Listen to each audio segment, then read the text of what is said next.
Nombre chapitre 21. Le roi d'Arad, cananéen, qui habitait le Midi, apprit qu'Israël venait par le chemin d'Atarim. Il combattit Israël, et emmena des prisonniers.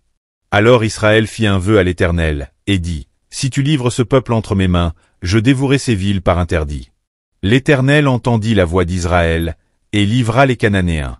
On les dévoua par interdit, eux et leurs villes, et l'on nomma ce lieu Horma. Ils partirent de la montagne de Hor par le chemin de la mer Rouge, pour contourner le pays d'Édom. Le peuple s'impatienta en route, et parla contre Dieu et contre Moïse. « Pourquoi nous avez-vous fait monter hors d'Égypte, pour que nous mourions dans le désert?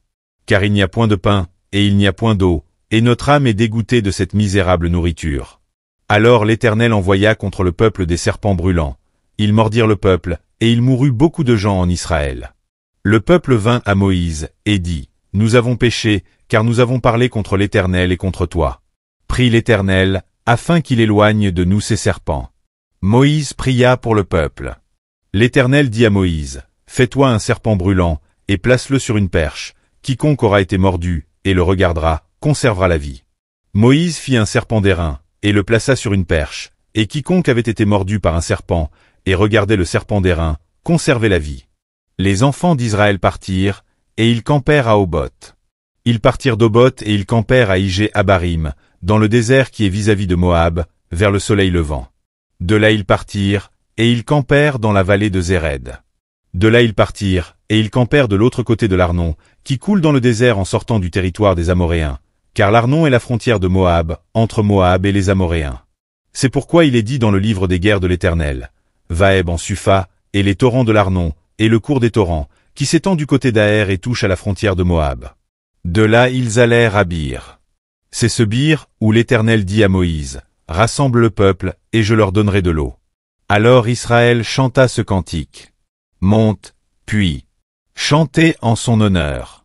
Puis, que des princes ont creusé, que les grands du peuple ont creusé, avec le sceptre, avec leur bâton. Du désert ils allèrent à Matana, de Matana, à Naaliel, de Naaliel, à Bamoth, de Bamoth, à la vallée qui est dans le territoire de Moab, au sommet du Pisga, en regard du désert. Israël envoya des messagers à Sion, roi des Amoréens, pour lui dire, « Laisse-moi passer par ton pays. Nous n'entrerons ni dans les champs, ni dans les vignes, et nous ne boirons pas l'eau des puits. Nous suivrons la route royale, jusqu'à ce que nous ayons franchi ton territoire. » Sion n'accorda point à Israël le passage sur son territoire. Il rassembla tout son peuple, et sortit à la rencontre d'Israël, dans le désert. Il vint à Jaha, et combattit Israël. Israël le frappa du tranchant de l'épée et s'empara de son pays depuis l'Arnon jusqu'au Jabbok, jusqu'à la frontière des enfants d'Ammon, car la frontière des enfants d'Ammon était fortifiée. Israël prit toutes les villes, et s'établit dans toutes les villes des Amoréens, à Hesbon et dans toutes les villes de son ressort. Car Hesbon était la ville de Sion, roi des Amoréens. Il avait fait la guerre au précédent roi de Moab, et lui avait enlevé tout son pays jusqu'à l'Arnon. C'est pourquoi les poètes disent, « Venez à Hesbon. Que la ville de Sion soit rebâtie et fortifiée. Car il est sorti un feu de Hesbon. Une flamme de la ville de Sion. Elle a dévoré Aher Moab. Les habitants des hauteurs de l'Arnon. Malheur à toi, Moab. Tu es perdu, peuple de Kémosh. Il a fait de ses fils des fuyards.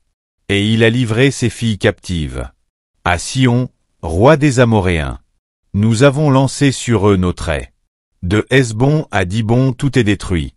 Nous avons étendu nos ravages jusqu'à nos fâches. Jusqu'à Medba. Israël s'établit dans le pays des Amoréens. Moïse envoya reconnaître Jazer, et ils prirent les villes de son ressort, et chassèrent les Amoréens qui y étaient. Ils changèrent ensuite de direction, et montèrent par le chemin de Bazan. Ogé, roi de Bazan, sortit à leur rencontre, avec tout son peuple, pour les combattre à Édréi. L'Éternel dit à Moïse, « Ne le crains point, car je le livre entre tes mains, lui et tout son peuple et son pays. Tu le traiteras comme tu as traité Sion, roi des Amoréens, qui habitait à Hesbon. » Et ils le bâtirent, lui et ses fils, et tout son peuple, sans en laisser échapper un seul, et ils s'emparèrent de son pays.